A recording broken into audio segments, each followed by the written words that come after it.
بەناوی خوای گەورە سڵاوتان لەبێت بینەرانی بەڕێز و خۆشەویستانەوەی پەرهێزبەندی لە پەرلەمانتار سۆران عومەر پەرلەمانی کوردستانی کرد بە دوولەتەوە پارتی و پێکهاتەکان کە دەنگیان بە سەندنەوەی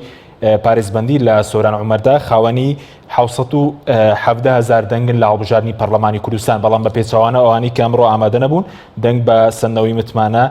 پارێزبەندی لە سۆران عومەر بدەن خاوەنی 830,000 دەنگی پەرلەمانی کوردستانن. هاوکات سەندنەوەی پارێزبەندی لە سۆران عومەر کاردانەوەیکی گەورەی لە شقامی کوردستانی دروست کردووە. ئەم شەو بە میوانداری بەڕێز عەبدولستار مەجید سەرۆکی فراکسیۆنی کۆمەڵی ئیسلامی کوردستان تاوتوی ئەم پرسە دەکەین. سەرەتا راپۆرتێک دەبینین.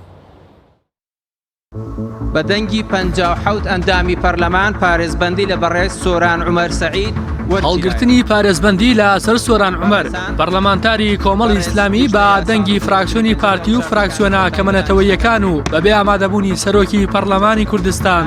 کاردانەوەی بەرفراوانی کەسایەتی و ڕۆشنبیران و پەرلەمانتارانی خولی پێشووی پەرلەمان و زۆرینەی هاوڵاتیانی لێکەوتەوە. لەوبارەوە ئەبوبەکر هەڵەدنی پەرلەمانتاری یەکگرتووی ئیسلامی ئەمڕۆ بە ڕۆژێکی ڕەش بۆ پەرلەمانی کوردستان ناو دەبات و دەنووسێت 29 ساڵە لە پاڵ کوردایەتی دزی و تاڵان و بڕۆ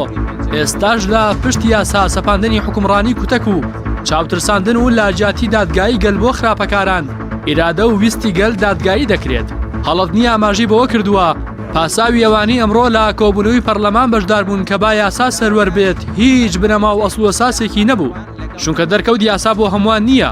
بەڵکو بۆ هەندێکە، بۆ ئەوانی لە ئێستا و داهاتوو بە چەکی یاسا بێدەنگ دەیانەوێ ئەزمموی دەستگایەکی ئەمنی وەکو پاراستن کە بەرپرسەکەی بۆ بە سەرۆکی حکوومەت بیهێنن بیسەپێنن بەسەر حکومڕانی هەرێمی کوردستانە. هاوکات فاروق عەلی ئەندامی سەرکردایەتی کۆمەڵی ئیسلامی بە سۆران عومەر دەڵێت تۆ سەرکەوتوو براویت، تۆ دەنگی دلێر بووی باڕووی ستەم و گەندەڵکاری، تۆ ڕازگۆ بوویت لە بەرامبەرەوە بەڵێنانی لە کاتی بانگەشەی هەڵبژاردنەکاندا بە هاوڵاتیانتدا. فاروق عەلی ڕوو لە پەرلەمانتارەکەی کۆمەڵ دەڵێت بەسە بۆ تۆ کە زۆربەی هەرە زۆری هاوڵاتیانی بە ویژدان پشتیوانی لێ دەکەن کە منەوانی خۆیان دەکەنە قوربانی بەرژەوەندی خەڵکی. تۆ یەکێک بوویت لەو کەمانە، تۆ لە تاقیکردنەوەی خۆت دەرچوویت و دڵنیام تۆ سقالێک لە سەر دڵت قورس نییە و ئێستا ویژدانت ئاسوودەیە چونکە لەسەر قوتی خەڵکی هاتوویتە دەنگ و بەگشت ستەم و نادادیدا چوویتەوە. پێم وایە لە کوردستانی ئێمەیە لای خۆشەوە ڕۆژنامەنووس ئاسۆ سەردی نووسیوێتی ئەوەی ڕوویدا جگە لە کۆمیدیایەکی بێتام هیچی تر نەبوو، تەنها جەختی لەو ڕاستیە کردەوە کە لە کوردستاندا تەنها دەسەڵاتە و دەسەڵاتەیە کە هێزی چەکداری لە پشتە و پارەی بەدەستەوەیە. لاواسترین دەسەڵات دەسەڵاتی دام و دەستگای یاساییەکان و بگرا هەڵبژێردراوەکانیشە. ئاسۆ سەردی و تووشێتی بێگومان ئەنجامی هەموو ئەمانە سوکردن و بێنرخکردنی پەرلەمان و کاری پەرلەمانتاریە. ئەمە شامانجێکە لە مێژە کاری بۆ کراوە و بۆی دەکرێت. هەر لەو ڕۆژەوەی کە چەند چەکدارێک جورئەتیان کرد ڕێگری لە سەرۆکی پەرلەمانێکی هەڵبژێردراو بکەن و بۆیان بچێتە سەر. ئەم دۆخە چاوەڕوانکراو بوو. هەروەها مەلا بەختیار ئەندامی ئەنجومەنی باڵای سیاسی یەکێتی نیشتیمانی تشکی خستووەتە سەرەوەی کە لێکەوتەکانی هەڵگرتنی پارێزبەندی سەر سۆران عومەر خراپ دەبێت، هەروەکو چۆن دەرکردنی فراکسیۆنی گۆڕان و سەرۆکی پەرلەمان لێکەوتەی خراپیان لێکەوتەوە لە ڕابردوودا. مەلا بەختیار ئاماژەی بەوە کردووە کە لەم دۆسیەدا ڕێگەی دیکە بگیرایەتە بەر کاریگەرتر دەبوو. هیواشی خواستووە کە ئەم کێشەیە لە پەرلەمانی کوردستان و عێراقیشدا نەبێتە مای قڵیشی زیاتری نێوان لایەنە سیاسیەکان. لای خۆشەوە پرۆفیسۆر دکتۆر خالید محەممەد ساڵح بە سەرسوورمانەوە پرسیوێتی بڵێ سۆران عومەر بەرپرسی دۆسیەی دزینی داهاتی چەند ساڵی نەوت و قەیرانی موچە و بە هەدەردانی سامانی گشتی و وێرانکردنی ژێرخانی ئابووری و ڕیفراندۆمە شومەکە و دۆڕاندنی نیوەی خاکی کوردستان و بە هەدەردانی خوێنی شەیدان و ئابڕوچوونەکانی بەغدا و قمارکردن لە سەر چارەنووسی خەڵک نەبێت و ئێمە نەمانزانی بێت و حکوومەت لە سەر دادگایکردنی سوورە تا ئێساوەی ئێمە بینی ومانە.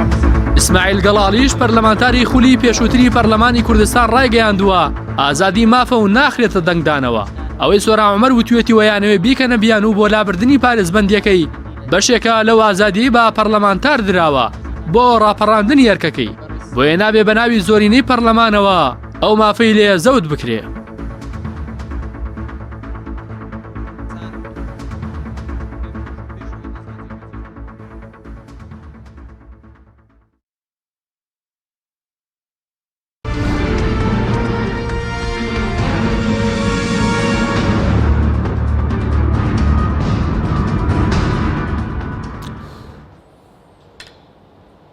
جارێکتر سڵاوتان لەبێت بینێرانی بەڕێز کاک عەبدولسەر زۆر سپاس بۆ ئامادەبوونتان ئەگەر سەرەتا لەوە دەست پێ بکەین لێکەوتەکانی سەنەوەی پارێزبەندی لە سۆران عومەر چین؟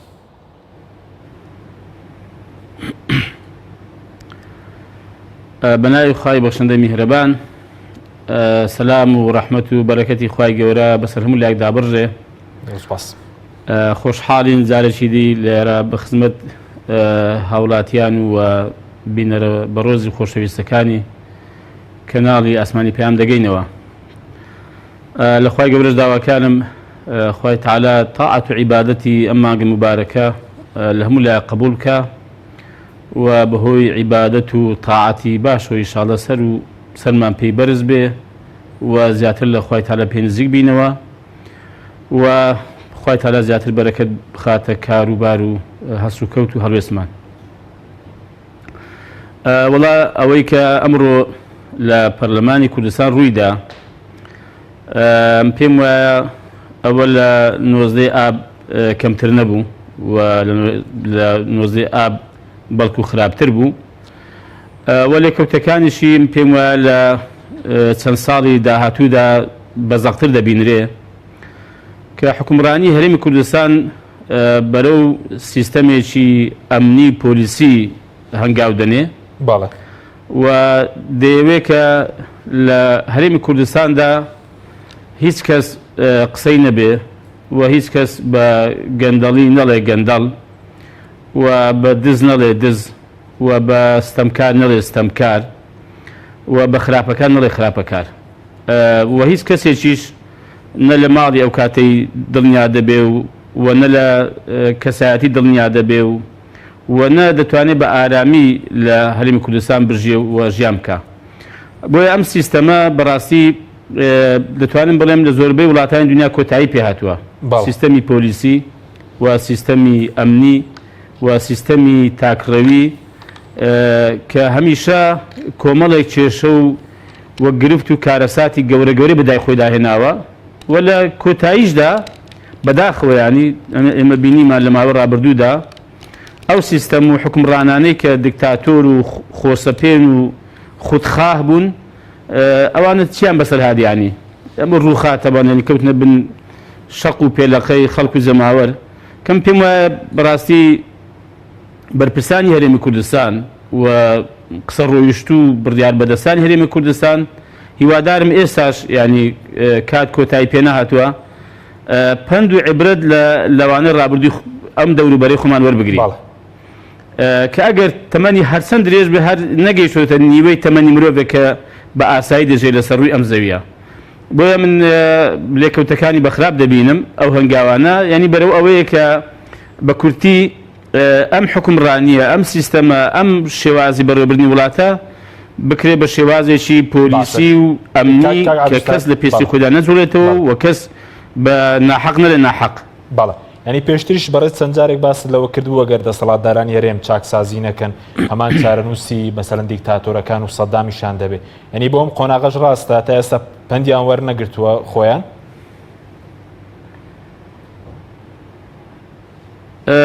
خۆ کاک حەکیم با بین سەر ڕژێمی بەعس. ڕژێمی بەعس بۆچی ڕووخا؟ خۆ ئەگەر لە کاتی خۆیدا ڕژێمی بەعس چەک و هێزێکی سەربازی زەبەلاحی هەبوو. خۆ ڕژێمی بەعس لە ڕووی ئیمکانیاتی داراییەوە ئیقتصاد و بەڕاستی ئابووری زۆر بەهێزی هەبوو، هاوکاری زۆربەی وڵاتەکانی دەوروبەر و دووریشی دەکرد. حزبی بەعس کێشەی گەورەی ئەوە بەڕاستی کە دانی بە غەیری خۆی دانەدەهێنا و حسابی بۆ هیچ کەسێکی نەدەکرد و جۆی لە هیچ دەنگ و ڕایشکی نەدەگرت. بۆیە پێم وایە ینی ئەگەر پند لە کەس وەرنەگرین با پند لە ڕژێمی بەعس وەربگرین کە خوای گەورە زۆر بەڕووی لە قورئان دەفەرمێ وسكنتم في مساكن الذين ظلموا أنفسهم وتبين لكم كيف فعلنا بهم وضربنا لكم الأمثال. ئێوە لە جێگە و ڕێگەی لە شوێن و جێگە و ڕێگەی ئەوانە نیشتە جێبوون ئێوە کە ستەمیان کرد و زوڵمیان کرد و ستەمیان لە خۆیان کرد ستەمیان لە خەڵکەکەیان کرد و ئێوە خۆتان بینیتان چیمان لێ کردن و نمونەمان زۆر بێ ئەوە هێناوەتەوە و نمونەمان نیشانداون کە پند و عیبرەتی لێ وەرگرن. ئەم پێم وایە بەڕاستی دەسەڵاتدارانی هەرێم ئەگەر چاکسازی نەکەن چاکسازی سیاسی، چاکسازی ئابووری، چاکسازی کارژێڕی بە چاکسازی سیاسی. ینی چاکسازی سیاسی مەبەستمان ئەوەیە کە کاکە بڕیاری سیاسی لەم هەرێمی کوردستانە بۆ ئەم 5-6 میلیۆن کەسە چێ دەیدا؟ بڕیاری سیاسی بۆ ئیلا دوو لایەن بیدەن، ینی بەڵام دوایی هەموو هەرێمی کوردستان و هەموو هاوڵاتیان بازی بدەن وەکو لە ڕابردوو بینیمانە. بڕیاری سیاسی لەگەڵ حکومەتی ناوەند هەموو خەڵک هەمیشە دەستی لەسەر دڵە، ینی ئایا مەسەلەن ڕێک دەکەون یا ڕێک ناکەون، چۆن مامەڵە دەکەن چۆن مامەڵە ناکەن. ینی ئەم پەرلەمانە کە ئەمڕۆ ئەم سیناریۆی تێدا ڕوویدا کە یەکێک لە دەسەڵاتەکانی لە پێناسەکەیدا هاتووە کە مەرجعی سیاسی هەرێمی کوردستانە. باشە ئەم پەرلەمان دەزانێت گفتوگۆ سیاسەکانی بەرپرسانی هەرێمی کوردستان لە ڕابردوودا و لە ئێستاش مەگەر بە فشاریانی ئێمە وەفدی دانوستانەکانمان هێناوەتە پەرلەمان دەنازانیوانە ینی چ دەگوزارێت لەوان هەرێمی کوردستان و بەغدا، زانیوانە سەر چی ڕێکەوتون و ئایا ڕێکەوتنەکان لەسەر قەزێک گرنگ و گەورەکان بووە یان ڕێکەوتنەکان حزبێک بووە جاری وایەکە کە بنەماڵەیەک بووە مەسەڵەن کەسێکیان پێرازی کردووە لەگەڵ حکومەتی عێراقی ڕێکەوتون و جاری واشەیە کەسێک ناڕازی بووە نیگەران بووە هەرچی ڕێکەوتن و هەرچی گفتوگۆ لەگەڵ حکومەتی عێراقی تێکسووە. مەبەستم ئەوەیە بەڕاستی ینی چاکسازی سیاسی، چاکسازی ئابووری ئەمە ئەوەی هەرێمی کوردستان لە ڕووی ئابووری پێدا تێدەپەڕین، ئەمە ئابووری ئەمە هەمانە. ینی حکومەتێک نەتوانێت هیچ ساڵێک نەتوانێت مەسەلەن موسە بە شێش ڕێک پێک بدا ئەگەر خۆی بیدا ئەخەت و ژێرخانی ئابووری نەبێ ئەتووەگە تاکە داهات کە پشت بێبەستۆ بۆ دروستی ژێرخانی ئابووری بۆ هەرێمی کوردستان تەنها نەوت بێ کە نەوتیش دەگونجێ بە بڕیارێکی سیاسی لێنەگەرم بیفرۆشی، نەوت دەگونجێ ئەوەکو ئێستا بینیمانەوە چەند جارە نەوت نرخی دادەبەزێت، ینی هەموو هەرێمی کوردستان و خەڵک تووشی کێشە دەبێ. ئەم حکومڕانی هەرێمی کوردستانە ئەم حکومڕانانە لە 28 ساڵی ڕابردوودا هیچ پرۆژەیەکیان نەبوو، بەرنامەیەکیان نەبووە کە ژێرخانێکی ئابووری بۆ ئەم هەرێمی کوردستانە دروستکەن، تەنها چاویان سەر کردوتەوە لەسەر ڕابردوو لەسەر گومرجی ئەو گومرگە کەوریان دەگرت کاتی خۆی و بەم دواییەش چاویان سەر کردو لەو لەسەر ئەو بڕەنەوتەی کە داهاتەکەی بێ و ئەوەی بەشێکی بیخۆن و بەشێکی دابەشکن بیدەنە خەڵک یەکاکە وڵات ئەوە بەڕێوە ناچێ. ئەمە سیستەمی ئابووریە، ئەوە ئابووری سەر بەخۆیە، ئەوە وەبەرهێنان لە هەرێمی کوردستان دێنە سەر کارژێڕی فەرموو کاکە باسی لامەرکەزی ئیداری دەکرێوانە کاکە ئێستا دوو دەوڵەتمان هەیە بۆ لامەرکەزی باسی لامەرکەزی دەکرێت. ئێستا مە لە هەرێمی کوردستان فەرموون دوو ئیدارەیە، فەرموو لێرە لە دێگەڵە و لە منتەقەی سماقوری و لە هیران و لە نزیک لای باریستانی بڕۆ تەمەشاکە ئەو لە ئیدارەیەکە و شێوازی بەڕێوەبردنێکە و کاربەدەستەکان و بەرپرسەکان دیارە لە چه حزبێکن و لەم لایەش ئەوە دیارە بەرپرسەکانی ئەم لایە بەرپرسە ئیداریەکان بەرپرسی حکومی لە چه حزبێکن. ینی نەکەر لامەرکەزیە پێمە لامەرکەزی ئیداری نییە، ئەوە لامەرکەزی سیاسیە. بۆیە بەڕاستی ئەمە وڵات بەڕێوەبردننی نییە. ئێمە ئێستا ئەمە قسانە کە دەکەم نەک ئێستاکردمان لە بەرەوەی کە ئێمە ئەمڕۆ زوڵمێک کراوە. ئێمە هەمیشە گوتومانە بەڕاستی ینی وڵات و خەڵک ئاوا بەڕێوە ناچێ، حکومڕانی ئاوا ناکرێ کە زۆر باسی حکومڕانی و باسی یاسا و باسی مافی مرۆڤ و باسی دیموکراسی دەکەن. بخوانە مافی مرۆڤ ئاوایە، بخوانە دیموکراسی ئاوایە، نە حکومڕانی تەندروست ئاوایە. هیچ ئەو بنەما و پێوەرانەی کە هەیە بۆ وڵاتێک کە تۆزێک بەرەوپێشی وڵاتی خۆی بەرەوبەرەوە خەڵکەکەی خۆی مەسەلەن خۆشگوزارانکە ئەوە نییە. باشە ئەی سەبارەت بۆی کە بەڕێز وتە ئەوە کاریگەری هەیە لێکەوتەی لەسەر ئاسی حکومەتەوەی کە ئێمە بەرەو حکومەتێکی پۆلیسی و ئەمنی بڕۆین. ئەی لەسەر ئاستی پەرلەمان لێکەوتەی سنەوەی پارێزبەندی لە پەرلەمانتاری لەسەر ئاستی پەرلەمان لێکەوتێکی چی لێکەوتێکی خراپیە لە ئاستی ناوخۆ و لە ئاستی دەرەوەش؟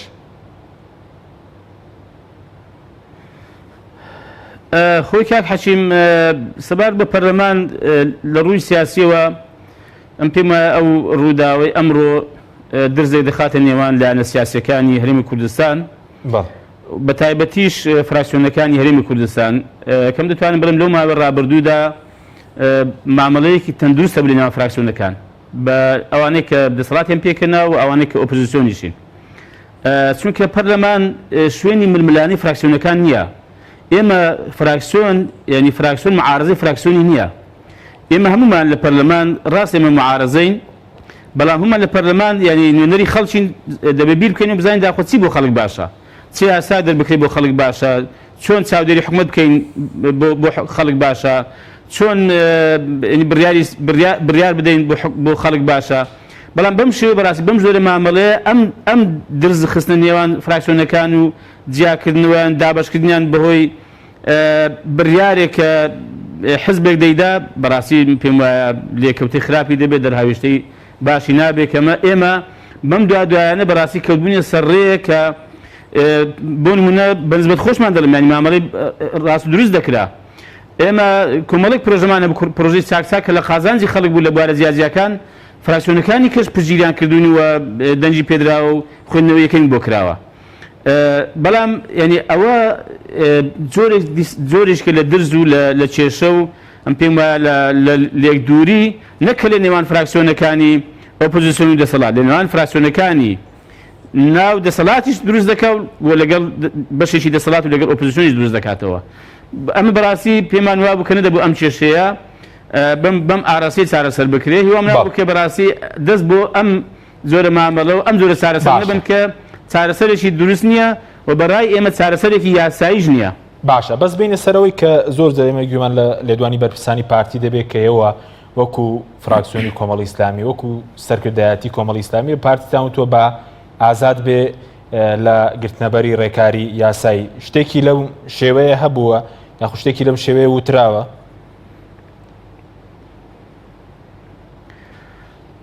ئەوان وەکو پارتی چەند بەرپرسێکیان پەیوەندیان بە ئێمە کردووە وەکو کۆمەڵی ئیسلامی پەیوەندیان بە جەنابی مەمەد عەلی باپیرەوە کردووە و چ بە مەکتەبی سیاسیەوە و چ لە پەرلەمانیش لە ڕێگەی سەرۆکاتی پەرلەمانەوە پەیوەندیان زۆر بەمنەوە کردووە بۆ ئەو بابەتە ئێمە قسەیمە ئەوە بۆ تەبان غەیری ئەوە کە بگوترێن ناڕاستە ینی بوختانە بە کۆمەڵی ئیسلامی دەکرێت گوتمانە ئێمە بڕیارمان داوە کا سۆران عومەر بەڵگەکانی پێشکەش بە داواکاری گشتی بکە و ئامادەی هەیە خۆی بچێتە بەردەم دادگا ئێمە لەگەڵ ئەوەی کە بەڕاستی سەرنجمان هەیە لەسەر دادگا و داواکاری گشتی لەوە گەڕێ بەڵام ئێمە ئامادەین و پابندین بە یاسا ئێمە داوای جێبەجێکردنی یاسا دەکەین و ئێمە دەڵێن دەبێ یاسا سەروەر بێواتە بەسەر هەموو کەسدا بەبێ جیاواسی جێبەجێ بکرێت هەر چەند وانەی لە هەرێمی کوردستان بۆی پێ پابند دەبین بەڵام کە هاتە سەر لابردنی پارێزبەندی لەو گفتوگۆیانەی کە کراوە چی وەکو پارتی لە ڕۆ سیاسیەکەی لەگەڵ کۆمەڵی ئیسلامی کردوێتی و چی لە پەرلەمانیشەوە وەکو لەگەڵ ئێمە وەکو فراکسیۆن کراوە ئێمە گوتمانە بە هیچ شێوەیەکی لەگەڵ باسکردنی پارێزبەندی نین و ئەمە پێمان وایە ئەمە کێشە دروست دەکا و گرفت لە نێوان فراکسیۆنەکان و لە نێوان کۆمەڵی ئیسلامی و پارتی میلاد کوردستانیش دروست دەکا بە هیچ شێوەیەکی ئێمە باسی پارێزبەندی نەبووە کە ئێمە بە یاسایی بزانین ئێمە گوتمانە کاکە مادام پەرلەمانتارێک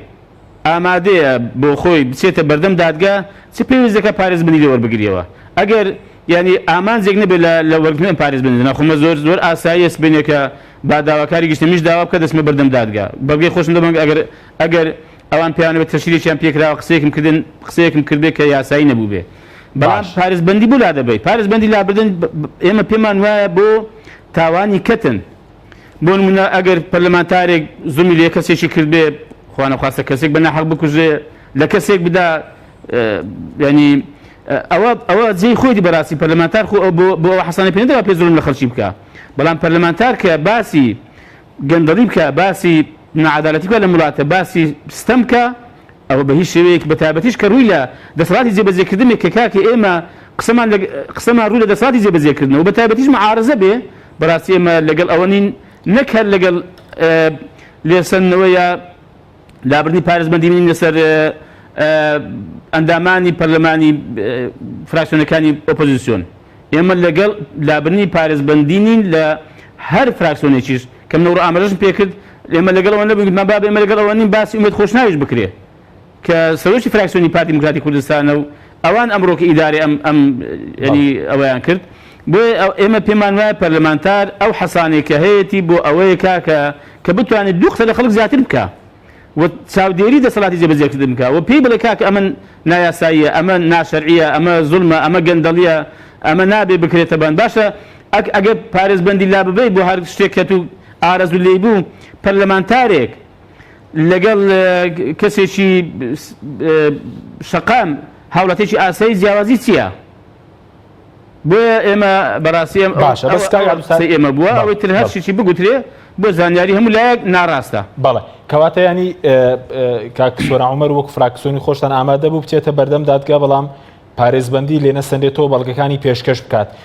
ینی ئەوە دەچۆ بەردەم دادگا گەر پارێزبەندی لێ نەسەندرابا و پارێزبەندی لێ سەندراوەوە مەترسی چیە گەر بچێتە بەردەم دادگا یەکسان نییە چییە؟ خۆی بەڵێ ئامادەی هەبوو بچێتە بەردەم دادگا و بچێ خۆشی بچێ بەڵگەکانی پێشکەش بە داواکاری گشتی بکە و ئێمەش پێمان گوتن هەم بە مەکتەبی سیاسی پارتی ماگوت بەڕاستیان بە سەرۆکاتی پەرلەمانیش ماگوت گوتن کاکە ئەمن ئامادەی مێ ئەمن وەچیل ئەمن خۆم دەبێم دادگا بەڵام کێشەکەسی لە لابردنی پارێزبەندی کاک حەشیم یەکەمیان زارێ ئێمە پێمان وایە ئەمە کارێکی نایاساییە ئێمە لەگەڵ نایاسایی نینەوە یاسا شکێ نییە چونکە مادەی 24 و بڕگەی دووەم خاڵی دوم دەڵێت تەبەند پەرلەمانتار ئازادە لە قسەکردن و ئاخاوتن و ڕادەربڕین ێ باشە ینی من بزانم داخوا لە چیدا ینی مەسەلەن ئازادنی کەوابێ ینی کێشەکە چییە؟ ئێ باشە بە حکومەڵی گەندەڵی تۆ کە بابە ینی گەندەڵی لە وڵاتە توخوا دزنی لە وڵاتە ستەمکاری لە وڵاتە چێ خێر و بێر و داهاتی وڵاتە ینی بەهادەر دەدا و تەخشان و پەخشانی کردو چێ ینی هاوڵاتی فەقیری سەرزادە ئێمە ینی چێ پێم خۆشە بزانم چێ ینی مەگەر ئەو دەسەڵاتە نییە کە پارتیەکەی پێچیان هێناوە بۆیە باشە پەرلەمانتار ینی چی بڵێ ینی دڵە کاکە دزی هەیە ئەرەوڵە کاکە دزی هەیە گەندەڵی ئەرەوڵە کاکە گەندەڵی سیاسی هەیە گەندەڵی ئیداری هەیە گەندەڵی کارگێڕی هەیە گەندەڵی کۆمەڵایەتی هەیە ئەی باشە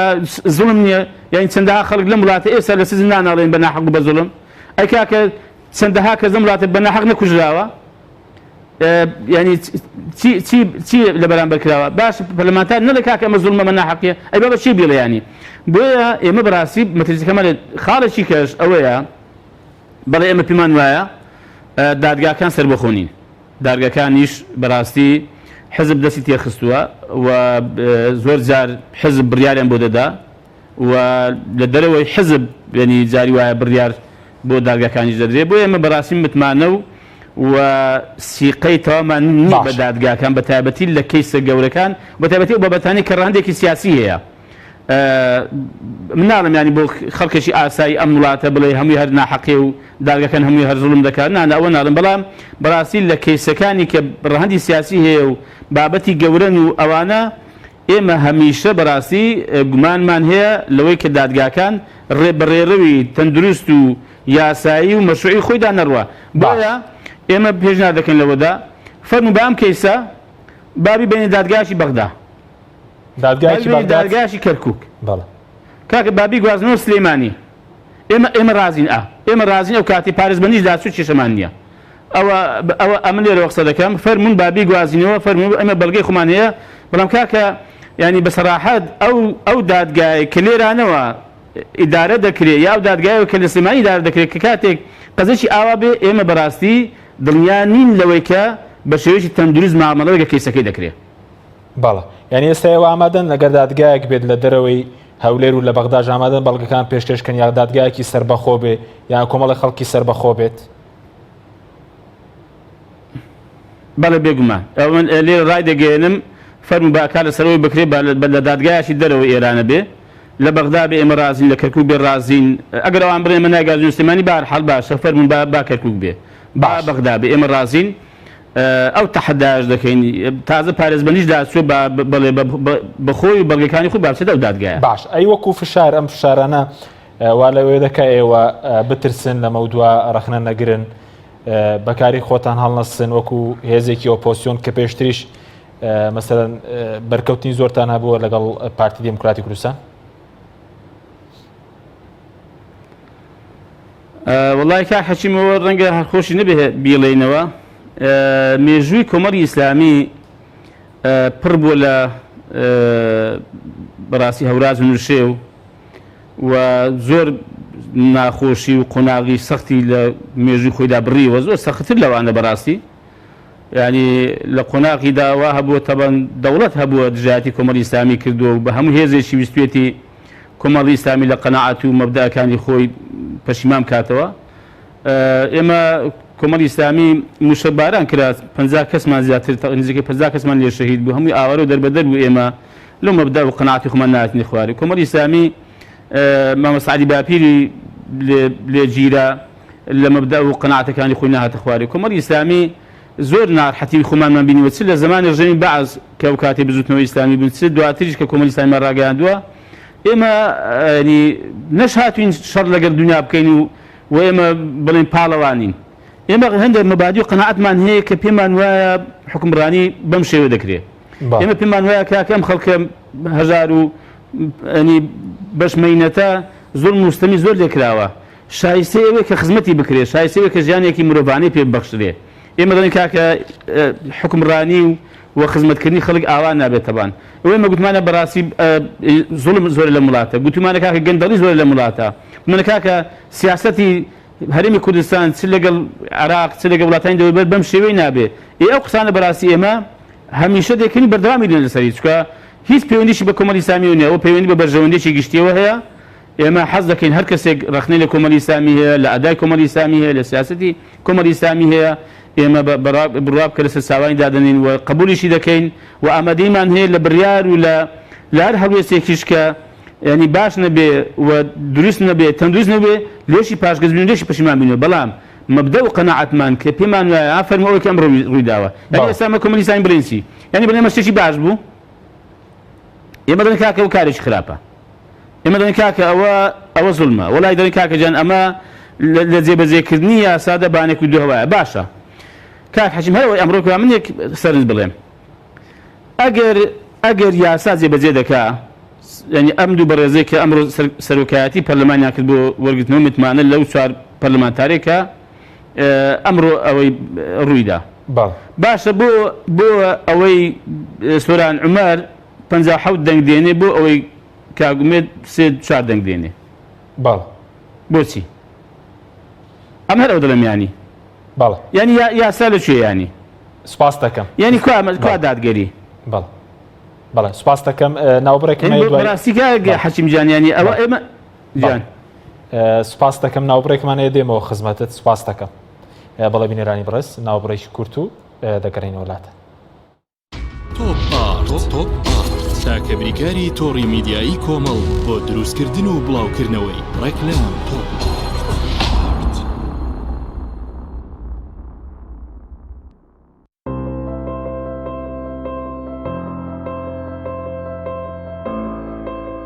چونکە شیر لە ژیانی هەموماندا گرنگی خۆی هەیە من باشترین شیرم بۆ خێزانەکەم هەڵبژاردووە هەموو کات شیری ئاڵتونستا بە منداڵەکانم دەدام بۆ ئەوەی مێشتێکی چالاک و داهێنەرانەی هەبێت من بە شیری ئاڵتونسا کێک و شیرینی دروست دەکەم شیری ئاڵتونسا ڕۆڵێکی گرنگی لە خێزانی ئێمەدا هەیە 100% سروشتی تامێکی نایە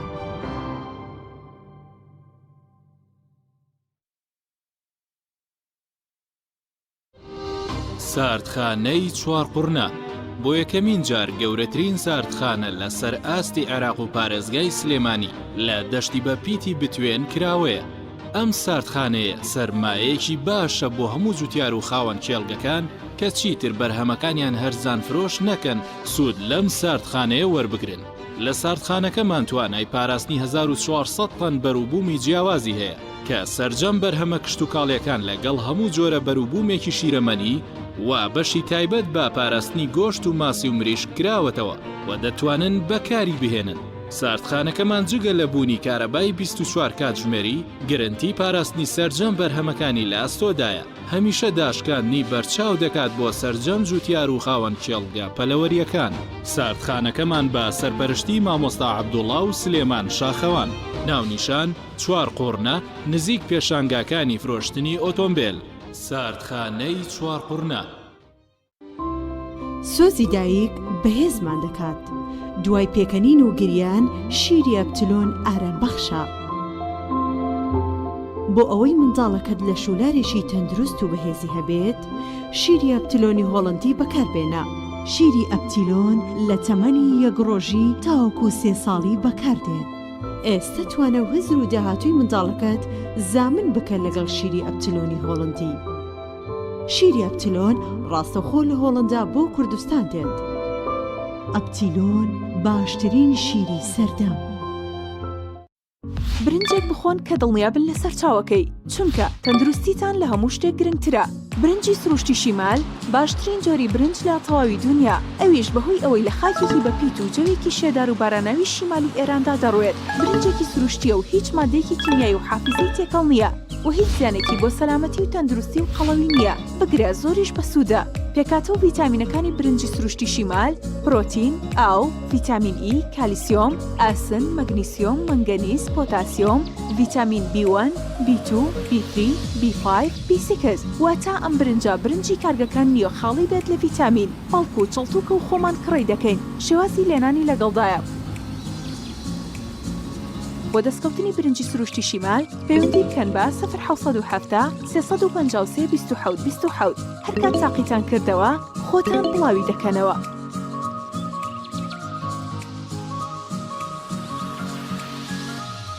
تۆپ ئارت تاکە بریکاری تۆڕی میدیایی کۆمەڵ بۆ دروستکردن و بڵاوکردنەوەی ڕێکلام تۆپ.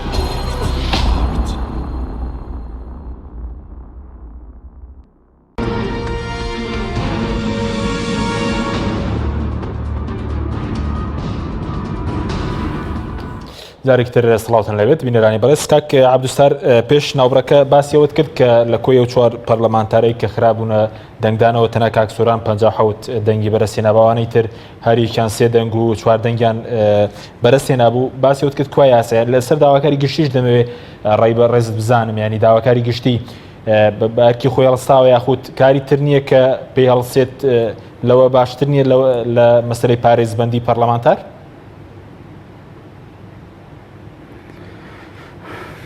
خۆی بەداخەوە دیارە ئەرچی داواکاری گشتی بریتێ لەسەر لەوەی کە لەسەر ئەو بابەتانی کە ڕەهەندێکی نیشتیمانی و ڕەهەندێکی گشتی هەیە و دەنگ بێ. بۆ نمونە من دەپرسم ئایا داواکاری گشتی چەندە مەسەلەن لەو بابەتی کۆڵیوەتەوە کە هەرێمی کوردستان بە پێ راپۆرتی دیلۆیت لە ساڵ 2019 بە نزیکەی تقریباً 8 ملیار و 500 میلیۆن دۆلار نەوتی فرۆشتووە. بەڵام لەو 8 ملیار و 500 میلیۆن دۆلارە نزیکەی 150 داوەتە کرێی کۆمپانیاکان و ئەوانە. باشە یعنی داواکاری گشتی بۆ لەوە ناپرسیانی بڵێ بزانم داخوا حکومەتی هەرێمی کوردستان ئێوە بۆ 150 تەن داوەتە کرێی کۆمپانیاکان و گواستنەوەی نەوت بۆ چیانی دەرێنانی نەوت. دەکات دەکە عراق بۆ زانیاریتان 111 دەدا بە داهاتەکەی دادا بە کرێ دەرهێنان و گواستنەوەی کۆمپانیاکان. باشە داواکاری گشتی ئەم کاتی خۆش ینی چەند جار داوام لێکردنیانی کە وەزیری کشت و کاڵ بووم زیاتر لە ئێستا زۆر زیادی کردوێتە بن زیاتر لە نزیکەی 20,000 سەرپێچی هەیە و زێدەڕۆیی کراوەتە سەر زەوی کشت و کار، زەوی بەردەڵان، زەوی شارەوانیش لەگەڵ بێ. ئێمە سکاڵامان هەبوو لە ئەو کاتی لە بەڕێبەرایەتی کشت و کاری ناوچە جیاجیەکان. داواکاری گشتی هاتە سەرخەت ینی لەم بابەتە گشتێ بکۆڵێتەوە هیچی کرد ینی ڕێگیرا لەوەی کە خەڵکێک لە ڕووی یاسایی و مامەڵێ بکرێ وە لێ پرسیون لەگەڵ بکرێت کە زارێکتر ئەم سەرپێچیەوە ئەم زێدەڕۆیە نەکاتە سەر باشترین زەوی کشت و کاڵ کە من پارچە کرا و بەرپرسەکان وەکو شارەوانی دایانفرۆش دابەشیان دەکرد تەوزیعیان دەکرد. ئایا ینی داواکاری گشتی بۆ لەوە ناپرسێتەوە کە نزیکەی هەرێمی کوردستان لە ساڵ 2019 20 تریلیۆن دیناری عراقی داهاتی بووە، بەڵام تەنها 10 تریلیۆنی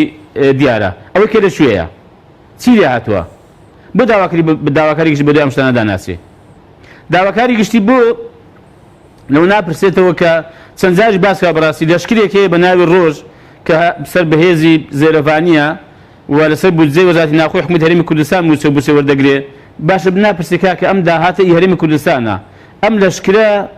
ئەگەر ئی وڵاتێکی کێیە با دیار بە ڕۆشنی بە حکومەتی هەرێمی کوردستان لە بودجەیەک ئەگەر هەیەی ئەگەر پارەی هەیە تەمەن کە ئێستا ناتوانانی موسەی هەوڵاتانی خۆی بدا پارەیە کاکە با دیار بزانین دەخۆ بە ئەگەر ئی ڕۆژ ئاوا ئەگەر ئی ڕۆژ هەڵاتە ئەگەر ئی باکوورە کە هاوکاریان دەکە باش با دیار بێ، بەڵام بۆ لە زمانی هێزی وەزارەتی ناوخۆ و هێزش بۆ بکرێتەوە هاوکاری بکرێ. بۆی بەڕاستیم پێم وە داواکاری گشتی ئەویش هەر وەک بەڕاستی سێکتەرەکانی تر بەکارهێنراوە ینی بەکاری حزب بەکاری هێناوە و بەو ئاراستەی کە بیستراوە بەڕاستی بەکارهاتوو بۆیە لەم قەزێژدا ئەم پێما داواکاری گشتی زۆر بابەتی کە هەیە کە پێویستە داواکاری گشتی لەسەری وەدەنگ بێ لەسەری وەدەنگ نهاتووە. باشە ئەی لە وەکو پەرلەمان ینی پەرلەمانیش خۆی ئەمڕۆ عیبێکی گەورەی ناتوتە سەر لەسەر ئەم لێسەنەوەی پارێزبنی لە کاتێکە مەسەلەن بابەتی موچە هەیە تاڵانی خاڵە سنووریەکان هەیە مەسلەی دزینی نەوت هەیە مەسلەوەی کە بەڕێزوتت نزیکەی 8 میلیار و 500 میلیۆن دلار داهاتی نەودوو بەڵام 3 میلیار و 500 میلیۆنی بۆ موچە خەرج کراوە پەرلەمانی کوردستان کاری تری نەبوو. بێگومان ئێمەش لە یادداشتەکەی کە ئەو حەوت فراکسیۆنەی واژومان کرد دوێنێ کە دامان سەرۆکایەتی پەرلەمان گوتمان پێویستە پەرلەمانی کوردستان لەم بارودۆخە دژوارەدا کە حکومەت ینی 2 مانگە یەک موسەی داوە و ئەو ئاڵۆزی و ناڕوونیە کە لە پەیوەندەکانی نێوان هەرێمی کوردستان و بەغدادا هەیە و ئەو داهات هەرێمی کوردستان کە ئێمە ئەو پەرلەمانی کوردستان حەز دەکەم بیزانن تا ئێستا نازانێت کە داهاتی کوردستان چەندە و چی لێ دەکرێت بە داهاتی نەوتەوە و بە داهاتی ناوخۆوە و بە داهاتی خاڵە سنوورەکانیەوە و پەرلەمانی کوردستان ینی ئایا توانیوێتی تا ئێستا لێپرسینەوە لە سەرۆکی حکومەت بکە و جێگەری سەرۆکی حکومەت بانگێشی پەرلەمان بکە و توانراوە وەنی وەزیرەکان مەگەر داوەت کرابن بانکێش کرابن نەتوانراوە لیان پرسێتەوە ئایا وەزیرەکانی حکومەت هەرێمی کوردستان هەمویان بە ئەرکەکانی خۆیان هەساون ئایا ئەو کارنامەی کە سەرۆک حکومەت هەرێمی کوردستان لە دەست بەکاربوونی کابینەکەی خوێندیەوە لە پەرلەمانی کوردستان کە جۆرێک لە پەسەندکردنیش بوو ئەوە ئایا چەند لەم کارنامەیە جێبەجێ کراوە ئەم بەرنامەیە چەند ئێستا چۆتە بواری جێبەجێکردنەوە لە بوار و سێکتەر جیاجیەکاندا بۆی پەرلەمانی کوردستان نەخێر ناوە لە پەرلەمانی کوردستان چەند یاسای دەرکردووە لەو ساڵ و تقریبا 8 مانگێکە پەرلەمانی کوردستان هەیە بۆ ئایا پەرلەمانی کوردستان توانیوێتی کۆمەڵێک کێشەی دەستە و هەیئاتەکان هەیە کە دەبوو ئێستا ئەو هەیئاتانە دووبارە دروست کرابانەوە هەڵبژاردنیان بۆ کرا ئایا پەرلەمانی کوردستان توانیوێتی بەبەستن ئەو دەستانەیە کە سەر بە پەرلەمانی کوردستانن وەکو ئەوەی دەستی هەڵبژاردن و سەربەخۆی هەرێمی کوردستان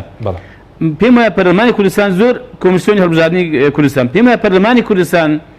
زۆر کاری گرنگ هەیە دەبوو بەڕاستی بیکرد بە بەڵام بەداخەوە ئەمڕۆ هاتووە وەک ئەوە کە نۆمێشی لە دارێدی بێتەوە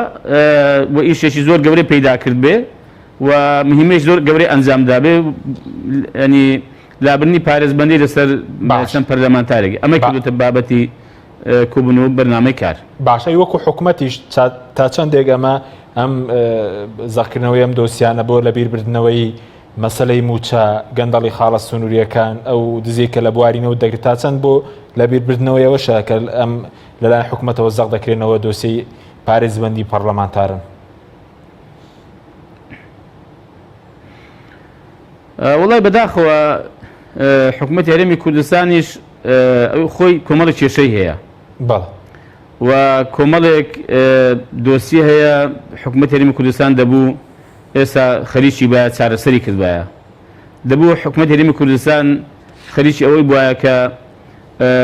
بە دوای ئەوە دابگەڕێت چۆن موسەی فەرمانبەران و موسەخۆرانی خۆی دابین بکە و چۆن ئەم کێشەی چارەسەر بکە حکوومەتی هەرێمی کوردستان دەبوو هەوڵی دابایە کە شەفافیت بەرقەرار بکە و هەرچی هەیەی لە داهات هەوڵی دابایە ینی بەهات بە بۆ ڕای گشتی ڕاگەیان بکە داهات هەرێمی کوردستان ئەوەندەیە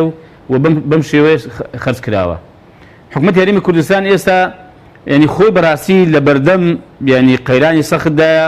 کەم پێم وایە بەم شێوەیە حکوومەتی هەرێمی کوردستان بەردەوام نابێ ینی ئەم دوو پێکاتێ ئەم دوو حزبەی کە بێچێتی و پارتین حکوومەتیان زیاتر پێکێناوە ینی خەریکە بەڕاستی ئەوەی کە لەسەر ڕێکەوتون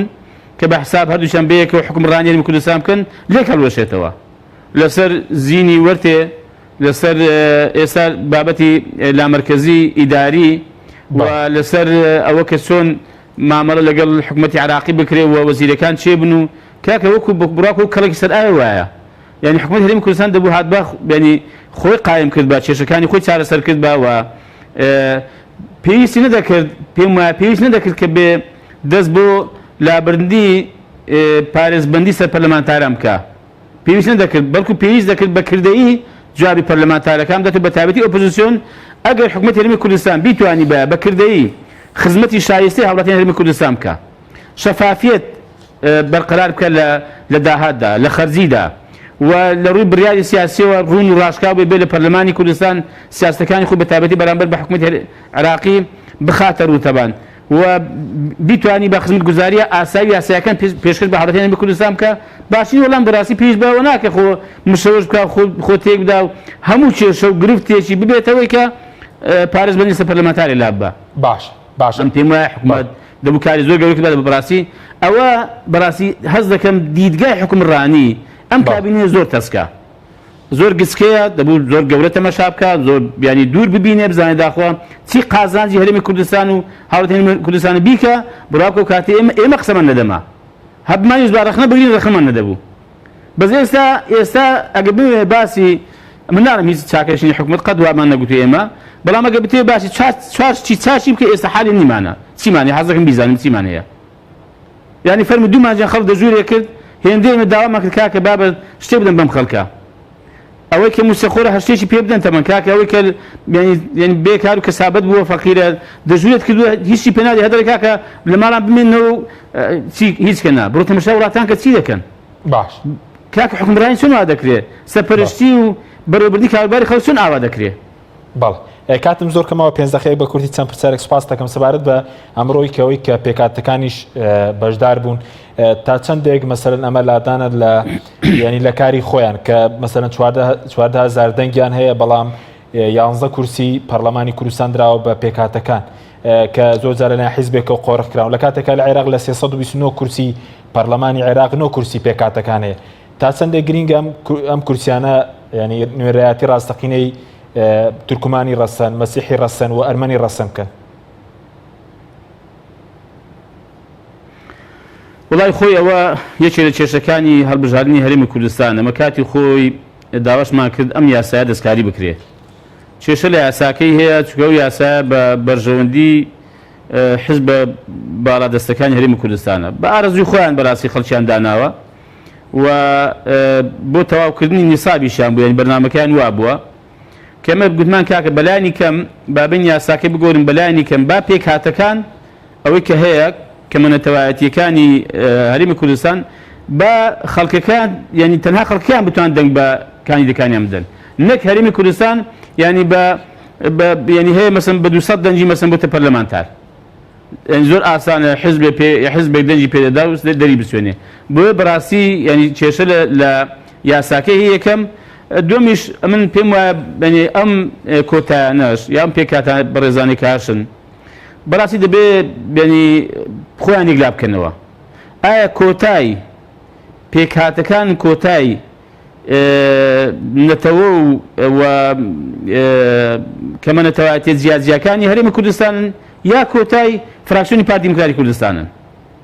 ئەنی ناکرێت بەڕاستی کاکەوانە ئەوانیش فەرمونون نوێنەری خەڵکن بە حساب بۆ کاکە ینی ببن بە پاشکۆ ببن بە تابع بۆ فراکسیۆنێک ینی بەڕاستیم پێم وایە ئەوان زوڵمیان لە خۆشیان کردووە زوڵمیان لە ئەوانەی کە نوێنەرچیان دەکەن زوڵمیان لەوانیش کردووە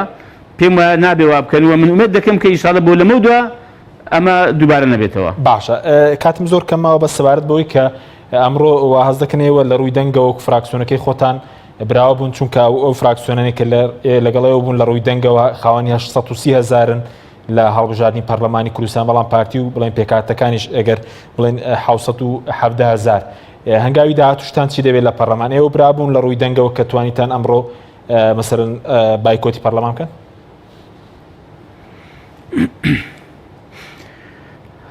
خۆی ئەمە براوە بەڕاستی بەوە دەزانین کە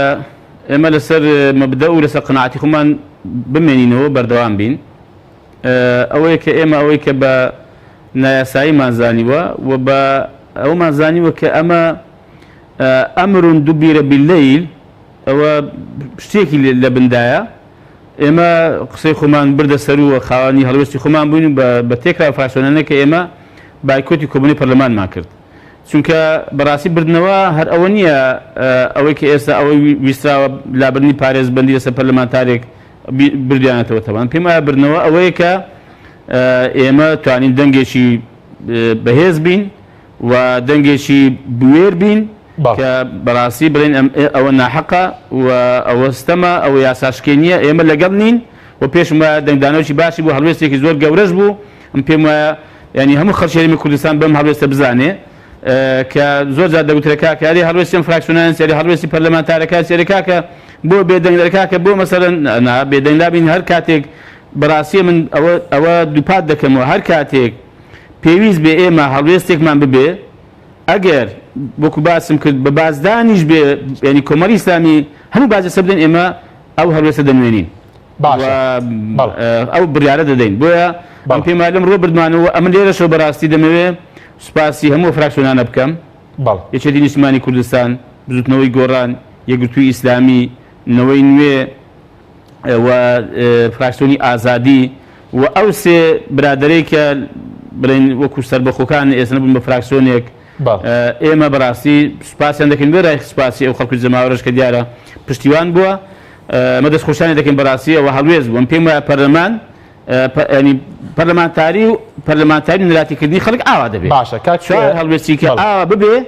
لەم پەرلەمانە ئەگەر ئەم خولەش ڕاز نەکرێتەوە خولەکی کە پشتیوان بەخوای گەورە بە دەنجی خەڵک باش ڕاستی دەکەینەوە باشە لە خولەکێک کەمتر لەسەر دروشمەی خۆتان بەرداوام دەبن کە دەڵێن کۆنڵادەن و بەرداوامین کە دروشمی هەڵبژاردنتان بوو بە کوردی بێ سپاس دەکەم وڵای جار سەر بە شەرح ناکە ئەمیش دەڵێن بەڵێ کرد هەر دەڵێ بە کورتی ئەمیش دەڵێن بەڵێ بەڵێ سپاس دەکەم زۆر سپاس بۆ بەڕێز کاکە عەبدولستار مەجید سەرۆکی فراکسیۆنی کۆمەڵی لە پەرلەمانی کوردستان کە لاولێرە لەگەڵ مامی سپاس بۆ بینەرانی بەڕێز سپاس بۆ هاوکارانم خواتان لەگەڵ